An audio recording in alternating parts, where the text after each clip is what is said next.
We're here with former SMU tight end and current SMU Radio Network color analyst John Hampton as we prepare for Saturday's home opener, SMU versus UAB, 7 o'clock Saturday night at Ford Stadium.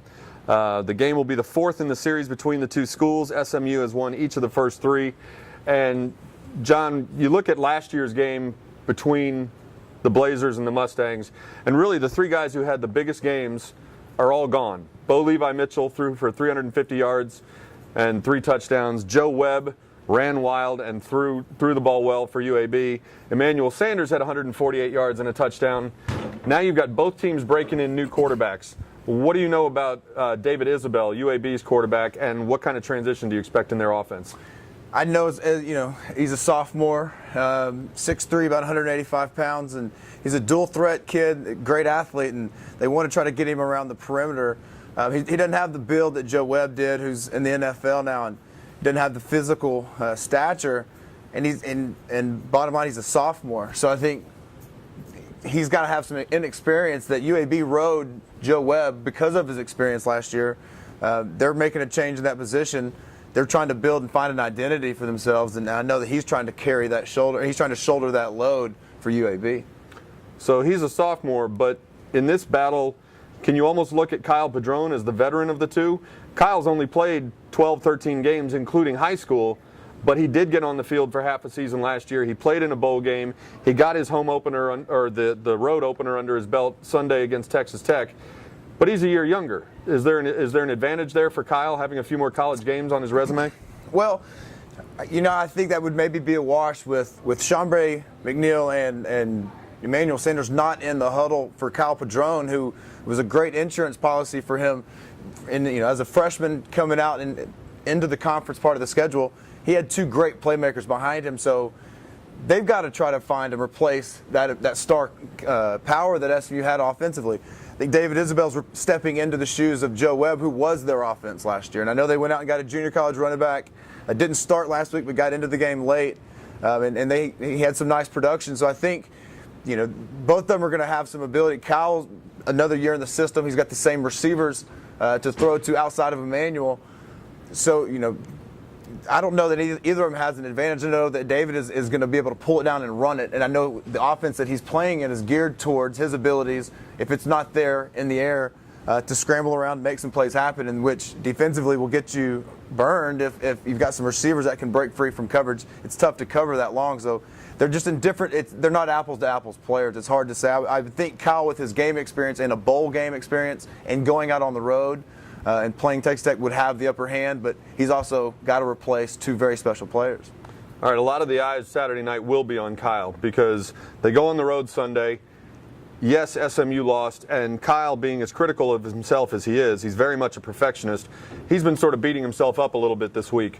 But despite the fact that he did throw 3 interceptions and SMU did fall behind, he had what he called the worst game of his life. There they are with a minute left or a minute and a half left with a chance to drive for that tying touchdown on the road in front of a big crowd at a Big 12 school. How much do you think he grows from the experience Sunday, even though the scoreboard didn't show what he wanted at the end? I would imagine a lot. They equate quarterback play to getting behind the wheel of a car. Before you've gotten your license, you've got your permit. And Kyle, as a freshman last year, was basically driving through Highland Park and wasn't running red lights, wasn't running stop signs, wasn't getting tickets, and had a 5-1 record. Well, last Sunday, without the players that we mentioned earlier, and they go put him on in a hostile environment, he was basically thrust on the highway. And so naturally, the second time that he goes and drives on the highway, it's going to slow down. Naturally, when he gets into a conference opponent, UAB, not a Big 12 school, it's going to slow down. He's going to be hard on himself because he's a young player, and he's realistic, and he knows the coaches around him are great, and the talent that he has and the opportunity that he has is to be great. So he expects that greatness. And unfortunately, part of that even keel that you want your young quarterback to be, like Boise State loves having in Kellen Moore, that even keel nature is you're never up or down.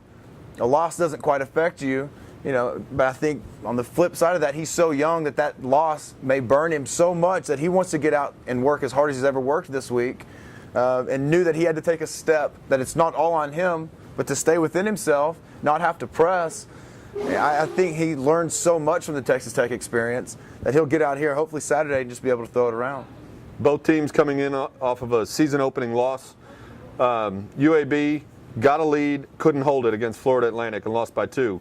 SMU got behind 28-7 against Texas Tech and came almost all the way back.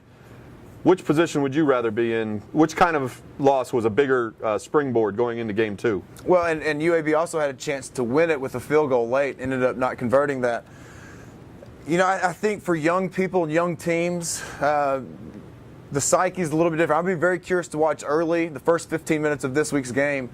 I think it'll be pretty obvious which team got affected more by their loss. SMU learned that valuable lesson of if you're trying to become a program and take that next step, you have to start fast. No matter where you play, but let alone on the road, at home, you have to start fast. I think for UAB, they have to be concerned with their inability to close out games. I think the coaches may be a little concerned that they don't have the leadership in place to close out games when they've got a lead. So, you know, personally, if I'm a coach for both staffs, I would like to have the SMU staff coming off a loss and say, you're this close to being a really good team, you just have to start quickly.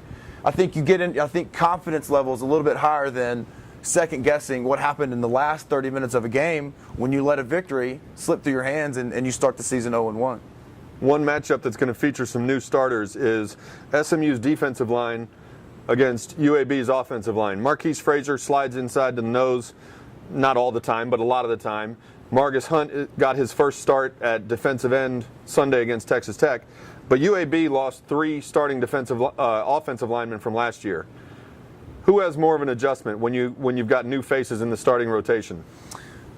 SMU is going to have to defend David Isabel running around the field in one way or another, whether it's a design run for him, a busted play, an offensive lineman getting beat by an SMU defensive lineman. They're going to have to defend that quarterback across the width of a field. So I don't know, you know, SMU may do a great job of beating the UAB offensive line, but you still got to defend David Isabel after that. They may have a great offensive line. Their adjustments may be, you know, phenomenal against a 3-man front. They may give SMU looks that they've never seen before.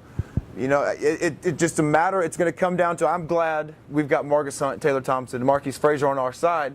They're just going to have to be aware that just because they can get upfield as defensive linemen doesn't mean that they've closed a pocket on a very elusive quarterback. He can slip through that, then get back outside on an edge and become another threat again, no matter how well the defensive line played.